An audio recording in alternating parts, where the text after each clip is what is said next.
ایک بہن نے پوچھا کہ کیا عورت سے انڈر لیگز ویکس کرا سکتی ہے؟ کریم سے اسکن خراب ہو گئی ہے۔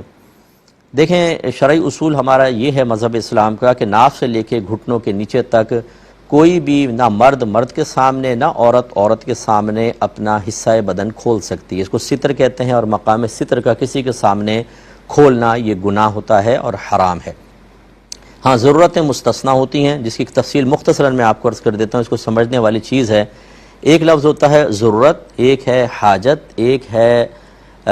منفعت، اور ایک ہوتی ہے زینت۔ ضرورت میں وہ چیزیں آتی ہیں کہ اس کے بغیر ہم ہلاک ہو جائیں گے۔ حاجت میں وہ چیزیں آتی ہیں کہ اس کے بغیر ہلاک تو نہیں ہوں گے لیکن زندگی دشوار ہو سکتی ہے۔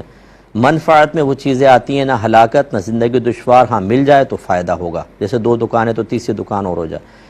اور چوتھا زینت ہوتا ہے، یہ تینوں چیزیں نہ ہوں تو بس پھر یہ ڈیکوریشن وغیرہ یہ زینت میں آتے ہیں۔ تو ہمیشہ یاد رکھیں کہ جو ستر کا کھولنا ہے یہ ضرورت کے درجے میں یا سخت حاجت کے درجے میں ہو سکتا ہے، منفعت یا زینت کے درجے میں نہیں۔ اور یہ ویکسیشن وغیرہ کرانا یہ حاجت کے درجے میں، یہ زینت کے درجے میں آئے گا یا منفعت کے آئے گا، اس لیے شرعاً جائز نہیں۔ ہاں، جب ضرورت ہو، مثال کے طور پہ جیسے باہر کے ملکوں میں خاص طور پہ ہماری سسٹرز ہوتی ہیں، ڈیلیوری کے مسائل ہوتے ہیں، اگر وہاں غیر مرد بھی ہے تو اس کے سامنے ستر کھولا جا سکتا ہے، کیونکہ وہ ایک ایسی ضرورت ہے، ایک ایسی حاجت ہے کہ کسی کی مدد کے بغیر انسان عمومی طور پہ پورا نہیں کر سکتا، تو وہاں اجازت ہوگی۔ ایسے ہی خواتین کے چیک اپ وغیرہ ہوتے ہیں، بعض اوقات باہر خاص طور پر اپائنٹمنٹ لی ہوتی ہے ڈاکٹر سے، اور وہ میل ڈاکٹر ہوتا ہے، اور چیک اپ کرانا ہوتا ہے بدن کا، اور وہ اتنا ضروری ہوتا ہے کہ نہ کرائیں تو بیماری بڑھ جائے گی، انفیکشن بڑھ جائے گا، اس سے زندگی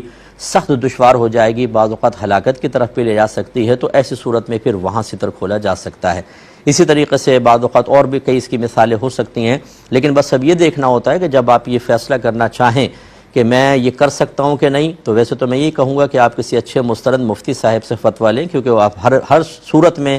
ہر نوعیت میں درست نتیجے تک پہنچ جائیں یہ کوئی لازم نہیں ہے۔ لیکن ذہن میں رکھیں اتنی بات کہ اگر کوئی آپ ناجائز کام کرنا چاہتے ہیں کہ یار مجھے ضرورت ہے میں ناجائز کر لوں، تو دیکھیں تو صحیح وہ کس درجے میں ہے، کیا اس کے بغیر آپ مر جائیں گے، کیا وہ سخت حاجت میں ہے، یا صرف منفعت میں آتا ہے، یا زینت میں آتا ہے۔ اگر سخت ضرورت یا حاجت محسوس کریں تو خاص طور پر علماء سے معلوم کر کے پھر آپ کر لیں، اور زینت منفعت کے درجے میں خود آپ کا ذہن اس کو کہہ رہا ہو کہ زینت ہے یا منفعت ہے، چھوڑ دیجئے، پھر زینت منفعت میں ناجائز امور کا ارتکاب نہیں کر سکتے ہیں۔